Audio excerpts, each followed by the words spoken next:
다 함께 사도신경으로 우리의 신앙을 하나님께 고백함으로 4월 18일 가정예배 예배를 하나님께 드리겠습니다. 나는 전능하신 아버지 하나님 천지의 창조주를 믿습니다. 나는 그의 유일하신 아들 우리 주 예수 그리스도를 믿습니다. 그는 성령으로 잉태되어 동정녀 마리아에게서 나시고 본디오 빌라도에게 고난을 받아 십자가에 못 박혀 죽으시고 장사된 지 사흘 만에 죽은 자 가운데서 다시 살아나셨으며 하늘에 오르시어 전능하신 아버지 하나님 우편에 앉아 계시다가 거기로부터 살아있는 자와 죽은 자를 심판하러 오십니다. 나는 성령을 믿으며 거룩한 공교회와 성도의 교제와 죄를 용서받는 것과 몸의 부활과 영생을 믿습니다. 아멘. 기도드리겠습니다. 만복의 근원이신 하나님, 이 시간 조용히 주님 앞에 나와 경배와 찬양을 드립니다. 각 가정마다 정성과 마음을 다해 드리는 예배 가운데 임재하여 주시옵소서. 그리하여 성령으로 뜨겁고 은혜로 충만한 예배 되게 하여 주시옵소서. 작은 신음에도 응답하신다고 하신 하나님, 참 감사합니다. 예배를 사모하며 주 앞에 나온 모든 성도님들 위해 함께하사 기도하는 제목들마다 응답되어지고 감사가 되어지는 역사 허락하여 주시옵소서. 오늘 주시는 말씀 좋은 마음밭에 뿌려져 열매 맺게 도와주시옵소서. 예수님의 이름으로 기도드리옵나이다. 아멘. 오늘 하나님께서 우리에게 주시는 말씀은 신명기 10장 11절에서 15절 말씀입니다. 신명기 10장 11절에서 15절 말씀입니다. 하나님의 말씀을 봉독하겠습니다. 여호와께서 내게 이르시되 일어나 백성보다 먼저 길을 떠나라. 내가 그들에게 주리라고 그들의 조상들에게 맹세한 땅에 그들이 들어가서 그것을 차지하리라 하셨느니라. 이스라엘아, 내 하나님 여호와께서 내게 요구하시는 것이 무엇이냐? 곧 내 하나님 여호와를 경외하여 그의 모든 도를 행하고 그를 사랑하며 마음을 다하고 뜻을 다하여 내 하나님 여호와를 섬기고 내가 오늘 내 행복을 위하여 내게 명하는 여호와의 명령과 규례를 지킬 것이 아니냐. 하늘과 모든 하늘의 하늘과 땅과 그 위의 만물은 본래 내 하나님 여호와께 속한 것이로되 여호와께서 오직 내 조상들을 기뻐하시고 그들을 사랑하사 그들의 후손인 너희를 만민 중에서 택하셨으니 오늘과 같으니라.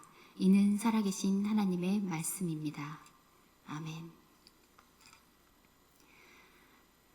오늘 말씀의 제목은 하나님의 내신 길을 걸으라 라는 말씀의 제목으로 말씀 증거하겠습니다. 부모는 자녀에게 많은 요구를 합니다. 아침에 눈을 떠서부터 저녁에 잠을 잘 때까지 볼 때마다 뭔가를 요구하시는 부모님도 계십니다. 그런데 이러한 부모의 속 깊은 마음은 자녀가 행복하게 잘 살기를 바라는 것입니다. 자식이 건강하고 행복하게 살면 부모도 덩달아 행복해지지만 자식이 방탕하고 허황되게 살면 그날로부터 부모의 마음도 타들어가 시름시름 앓게 됩니다. 하나님의 마음은 이런 부모님의 마음을 이 부모님의 마음으로 자녀를 대하는 심정에서 어렵지 않게 찾아볼 수 있습니다. 하나님은 부족함이 없는 분이시고 또 절대적인 능력을 가지셨습니다. 그런데도 하나님이 슬퍼하실 때가 있죠. 바로 주님의 백성들이 하나님의 말씀을 떠나 살아갈 때에 그것으로 인해 아파하시고 슬퍼하십니다. 그래서 하나님은 부모의 마음으로 주의 백성에게 거룩한 요구를 하고 계십니다. 오늘 본문에도 하나님께서는 백성들에게 요구를 하고 계시는데요. 그의 모든 도를 행하라고 요구하고 계십니다. 도라는 것은 길 또는 도로 등을 의미합니다. 도를 행하라는 것은 길을 걸으라 라는 뜻입니다. 하나님께서는 살아가는 것을 길을 걷는 것에 비유하신 것입니다. 이 세상에는 많은 형태들의 길이 있습니다. 고속도로와 같이 모든 장애물들을 관통하는 넓은 길이 있습니다. 반대로 어떤 길은 땅의 지형을 따라 굴곡이 있고 포장이 안 된 거칠고 좁은 길도 있습니다. 우리의 인생에도 많은 길들이 있고 사람마다 각자 자신이 선택한 길을 걸어가고 있습니다. 어떤 분들은 넓고 편안한 길을 걷기도 하고 어떤 분들은 좁고 고단한 길을 걷기도 하죠. 언뜻 보기에는 넓고 잘 닦인 길이 좋아 보이지만 그렇다고 그 길이 꼭 좋다고 볼 수 없습니다. 왜냐하면 어떤 길은 걷는 사람들을 어디로 이끌고 있는지 모르기 때문입니다. 이 세상에서 꽃길을 걸었다고 할지라도 그 길 끝이 사망이라고 한다면 그 길은 죽음의 길이 되는 것입니다. 반면에 지금 걷고 있는 길이 험하고 고단하지만 그것이 영생으로 가는 길이라고 한다면 이처럼 좋은 길이 어디 있겠습니까? 그런데 하나님께서 우리에게 가라고 요구하신 길이 어디로 나 있길래 그가 내신 모든 길을 걸으라고 하시는 걸까요? 그 길 끝에는 우리 하나님 아버지가 계시는 곳으로 나 있기 때문입니다. 그곳에는 영생이 있기 때문입니다.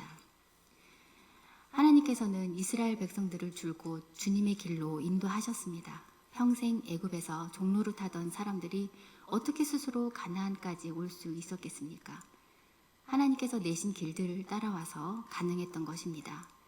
하나님은 오늘날의 내비게이션 같이 구름 기둥과 불 기둥으로 이스라엘 백성들을 인도하셨고, 이 인도하심은 하나님께서 약속하신 젖과 꿀이 흐르는 가나안 땅으로 이어져 있었습니다. 그런데 그 길을 갈 때에 쉬운 길만 있었던 것은 아닙니다. 대부분 척박한 광야를 지나는 길이었고, 때로는 이스라엘 백성들에게 바다를 갈라서 길을 내시는 하나님을 경험하기도 하는 놀라운 길이기도 했습니다. 하지만 그들에게 놓인 다음 길들은 믿음이 부족한 백성들이 걷기에는 만만치 않았습니다. 그럼에도 불구하고 하나님께서 그 길을 걸으라고 하셨습니다. 왜냐하면 그 길의 끝에는 하나님께서 약속하신 가나안 땅으로 가는 길이었기 때문입니다. 길의 가치는 궁극적으로 그 길이 어디를 향하고 있는지에 달려 있습니다.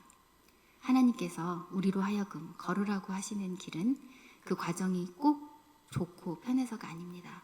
그 과정은 비록 고단할지 모르지만 그 길이 하나님께로 향하고 있기 때문에 걸으라는 것입니다. 우리가 하나님이 내신 길을 걸으면서 당하는 고난은 장차 그 길의 끝에서 우리가 누릴 영광에 비하면 아무것도 아닌 것입니다. 그러면 하나님께서 내신 이 길을 끝까지 걷기 위해서는 무엇이 필요할까요? 그것은 하나님에 대한 신뢰입니다. 신앙의 위인들의 공통점을 찾아보면 현재 자신의 불안정한 상황에 흔들리지 않고 그 인생의 길의 끝을 정확히 인식하고 하나님을 앙망하며 살았다는 것을 알 수 있습니다. 다윗은 시편 23편에서 내 평생의 선하심과 인자하심이 반드시 나를 따르리니 내가 여호와의 집에 영원히 살리로다 라고 고백했습니다. 다윗은 하나님의 경륜을 신뢰하고 인도하심을 따랐습니다. 그리고 그 길 끝에 여호와의 집이 있음을 확신하면서 살았습니다. 사도 바울 또한 빌립보서 3장 14절에서 표대를 향하여 그리스도 예수 안에서 하나님이 위에서 부르신 부름의 상을 위하여 달려가노니 라고 했습니다. 바울은 하나님께서 자신에게 주신 그 길을 걷는 것을 넘어서 달려간다고 표현했습니다. 왜냐하면 그 길 끝에는 자신에게 상을 주실 하나님이 계신 것을 신뢰했기 때문입니다. 이러한 신뢰가 아버지 되신 하나님과 자식된 우리에게 있다면 우리는 하나님이 내신 모든 길을 기대함으로 걸어갈 수 있습니다. 그리고 또 강한 길도 고된 길도 행복하게 걸어갈 수 있는 동력을 얻게 됩니다. 다윗은 하나님을 따라가다가 사망의 음침한 골짜기를 다닐 때도 있었고, 바울은 하나님께서 주신 복음 전파의 사명의 길을 가다가 박해와 죽음의 위협을 당하기도 했습니다. 그런데도 이들이 하나님이 내신 길을 포기하지 않았던 것은 그 길이 하나님께서 인도하시는 영생의 길이라는 하나님에 대한 신뢰가 있었기 때문입니다. 하지만 애굽에서 나온 대부분의 이스라엘 백성들, 이 사람들은 하나님에 대한 믿음이 부족했습니다. 그들은 하나님께서 마련하신 그 길을 걷다가 어려움이 닥치면 하나님께서 자신들을 광야에서 죽이려고 데리고 나왔다며 하나님을 원망하고 불평했습니다. 그래서 왔던 길을 돌아서 애굽으로 가려고도 했습니다. 우리에게 인생의 고단함이 밀려올 때 자신의 신앙이 하나님을 향한 원망과 회의감에 사로잡혀 버린다면 그것은 그 길이 문제가 있는 것이 아니라 하나님과 우리 사이에 신뢰의 문제가 생긴 것입니다. 하나님께서는 우리에게 이스라엘 백성들을 인도하실 때보다 훨씬 더 명확한 길을 보여주셨습니다. 바로 예수 그리스도십니다. 예수님은 요한복음 14장 6절에서 내가 곧 길이요 진리요 생명이니 나로 말미암지 않고는 아버지께로 올 자가 없느니라 라고 하셨습니다. 예수님은 육신이 되어서 이 땅에 오신 하나님의 말씀이십니다. 우리가 예수 그리스도를 길로 하여 살아갈 때에 천국에 계시는 하나님께로 갈 것이고 영생을 누리게 될 것입니다. 마태복음 7장 13절에서 14절에서는 예수님께서 우리가 걸어야 하는 길이 어떤 길인지 말씀하셨는데요. 좁은 문으로 들어가라. 멸망으로 인도하는 문은 크고 그 길이 넓어 그리로 들어가는 자가 많고 생명으로 인도하는 문은 좁고 길이 협착하여 찾는 자가 적음이라 라고 말씀해 주셨습니다. 예수님께서 제시하시는 길은 문이 좁고 길도 좁아서 걷기 불편한 길이라고 말씀하십니다. 그래서 세상 사람들은 이 길을 걸으려고 하지 않습니다. 때로 우리 그리스도인들은 세상의 많은 사람들과 다른 삶을 살기 때문에 우리가 지금 제대로 잘 살아가고 있을까 염려할 때도 있습니다. 두려울 때도 있습니다. 하지만 우리들이 묵묵히 걸어가야 하는 좁고 협착한 길이 하나님께서 원하시는 그리스도인들의 인생의 길입니다.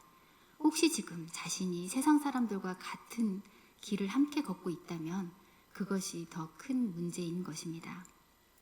우리가 하나님이 내신 길을 걸을 때는 하나님에 대한 믿음이 있어야 합니다. 많은 세상 사람들이 그 길을 외면한다고 할지라도 우리는 불안해하지 않고 그 길 끝에 하나님이 계심을 신뢰하며 하나님이 내신 길을 걸어야 할 줄로 믿습니다. 그렇다면 하나님의 길을 걷는다는 것은 무슨 의미일까요? 그것은 본문 13절의 말씀과 연결해서 알 수 있습니다. 내가 오늘날 내 행복을 위하여 내게 명하는 여호와의 명령과 규례를 지킬 것이 아니냐라고 하셨습니다. 하나님의 말씀을 지켜 행하는 것, 이것이 곧 하나님이 제시하시는 길을 걸어가는 것입니다. 다윗은 시편 119편 105절에서 이렇게 고백합니다. 주의 말씀은 내 발의 등이요 내 길의 빛이니이다. 하나님의 말씀이 우리의 길의 빛입니다. 하나님의 말씀은 하나님께서 만드신 길을 우리가 갈 수 있도록 그 길을 비춰주십니다. 때때로 우리는 하나님이 내신 길을 제대로 잘 걸어가고 있는지 알지 못할 때가 있죠. 지금 내가 하나님의 말씀대로 잘 따르고 살고 있다면 하나님이 내신 길을 잘 걸어가고 있다는 증거입니다. 하나님께서 우리가 하나님의 말씀을 법으로 여기고 말씀을 지키기를 요구하고 계십니다. 거기에 더 감사한 것은 하나님께서 우리에게 요구하시는 길이 누구를 위한 것이냐 하면 바로 말씀을 지키는 이들의 행복을 위한 것이라고 말씀해 주셨습니다. 사람이 어떠한 명령을 내리고 요구할 때에 그것은 명령권자인 사람의 유익을 위한 것이기 십상입니다. 그런데 하나님께서 자녀된 우리에게 명령을 지킬 것을 요구하실 때에는 바로 말씀을 지키는 자들의 행복을 위한 것이라고 말씀하고 계십니다. 그리고 신명기 28장 1절에서 2절의 말씀을 보면 하나님의 말씀을 지키는 이스라엘 백성들에게 주시는 행복이 무엇인지 말씀해 주시는데요. 내가 내 하나님 여호와의 말씀을 삼가 듣고 내가 오늘 내게 명령하는 그의 모든 명령을 지켜 행하면 내 하나님 여호와께서 너를 세계 모든 민족 위에 뛰어나게 하실 것이다. 그리고 내가 내 하나님 여호와의 말씀을 청종하면 이 모든 복이 내게 임하며 내게 이르리니 라고 말씀해 주셨습니다. 하나님께서 말씀을 들으라고 하시는 것은 당신의 백성들이 행복하기를 원하시는 하나님의 뜻입니다. 하나님이 내신 길을 말씀대로 살아갈 때에 비로소 하나님이 주시는 복을 누리는 행복한 사람이 될 수 있는 것입니다. 우리 가정이 행복하기를 원하십니까? 그러면 하나님이 내신 길을 걸으며 주님을 기쁘시게 하시길 바랍니다. 하나님의 말씀을 지켜 행하며 주님이 주시는 행복을 추구하시기를 바랍니다. 하나님의 명령은 하나님의 욕망을 이루려는 것이 아니라 우리의 행복을 위한 것임을 믿고 하나님을 신뢰하며 나아가시기를 바랍니다. 그래서 우리의 행복이 하나님의 영광이 되는 삶을 살아가시길 바랍니다. 기도하시겠습니다. 사랑의 하나님, 혼란스럽고 답답한 이 어려운 시대를 살아가고 있는 주님의 백성들이 주 앞에 오늘도 머리를 숙입니다. 광야에 길을 내시고 바다를 가르신 하나님, 저희의 삶에도 길을 내어 주옵소서. 주님의 말씀을 지키며 주님을 신뢰함으로 주님이 내신 길을 가게 하옵시고 그 길이 험난하고 고되어도 주님과의 동행이 행복하고 기쁘게 하여 주옵소서. 오늘도 성실하게 주신 말씀에 순종함으로 나아가고자 다짐하는 휘경교회 모든 성도님들께 날마다 주님과 더욱 가까워지는 믿음의 여정을 살아갈 수 있도록 도와주옵소서. 예수님의 이름으로 기도드립니다. 아멘. 이 시간은 옆에 계신 가족과 눈을 맞추며 축복하는 시간을 갖겠습니다. 서로 눈을 맞추시며 사랑합니다. 축복합니다. 감사합니다. 주님이 가르쳐 주신 기도로 예배를 마치겠습니다. 하늘에 계신 우리 아버지, 아버지의 이름을 거룩하게 하시며 아버지의 나라가 오게 하시며 아버지의 뜻이 하늘에서와 같이 땅에서도 이루어지게 하소서. 오늘 우리에게 일용할 양식을 주시고 우리가 우리에게 잘못한 사람을 용서하여 준 것 같이 우리 죄를 용서하여 주시고 우리를 시험에 빠지지 않게 하시고 악에서 구하소서. 나라와 권능과 영광이 영원히 아버지의 것입니다. 아멘.